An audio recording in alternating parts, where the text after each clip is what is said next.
Magandang hapon mga boss. Mayroon tayong customer ulit. Raider. Another ulit. Raider. Stock mags po ng Raider FI. Ayun po yung motor. Harapang mags. Gewang. Mga boss. Ngayon po ay May 22, 2024. Wednesday.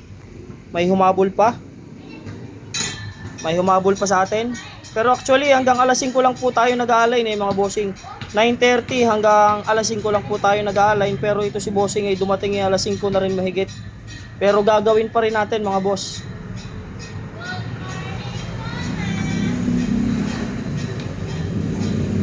Ayan no, gewang. Harapang mags po ng Raider FI. Gewang.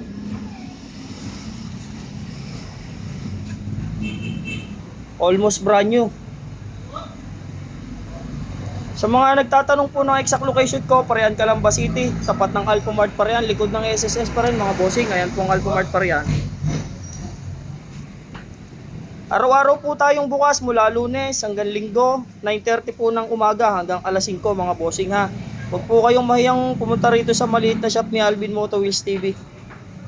Tumatanggap din po tayo ng walk-in, schedule, tsaka mga shipping. Ano nangyari dito bossing? Ba't nagkagewang? Ay, yung kotse? Ha? Ano po ng kotse?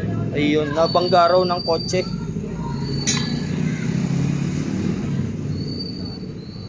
Ramdam to sir pag nanakbo. Opo. Nakagewang-gewang. O tsaka yung disc nito sigurado may damage din kasi napakalaki ng damage nito sa harap. Saan nyo ako sir nakakita? Sa TikTok po. Sa TikTok. So yun, meron din po tayong YouTube channel tsaka Facebook page mga bossing ha. Sa mga gustong mag-check, pwede nyo po ako i-search. YouTube channel po natin, Alvin Moto Wheels TV, at Facebook page po natin, Alvin Moto Wheels TV rin. Meron din po tayong TikTok. Hindi po natin to iinitan mga bossing ha, sayang yung pintura nito. Tsaka actually, gewang lang naman to, kaya hindi po natin iinitan. Hindi po tayo machine shop. Mano-mano lang po natin to i-align. Pukpok lang mga bossing. Before and after alignment lang yung gagawin natin para hindi masyadong humaba yung ating content mga bossing. Papakita ko ulit sa inyo yan mamaya pagkatapos po nating i-align. Balikan ko po kayo mga bossing, i-align ko na po. Eto na mga bossing, tapos na nating i-align yung gumigewang na harapang mags ng Raider FI. Malaki po yung gewang niyan kanina.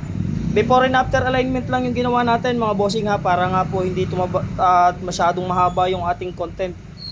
Eto na, tapos na nating i-align. Pakita ko sa inyo yung finish alignment ni Alvin Moto Wheels TV mga bossing. Eto po, sipat kilatis lang mga bossing ha.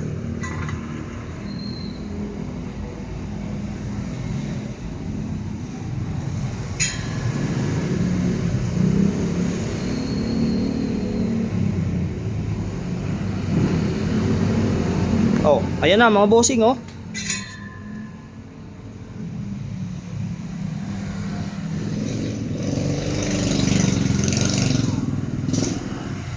Wala po yung init mga bossing ha, walang nasunog, walang nagasgas sa pintura.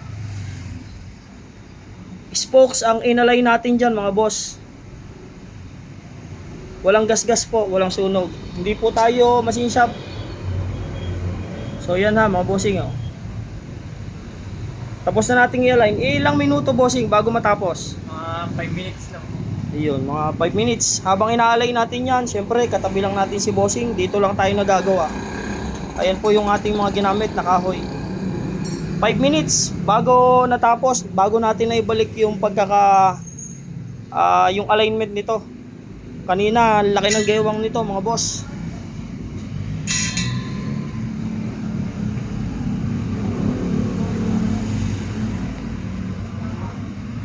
Magagamit na ulit. Tapos na po tayo dito mga bossing. Kakabit ko na yung gulong.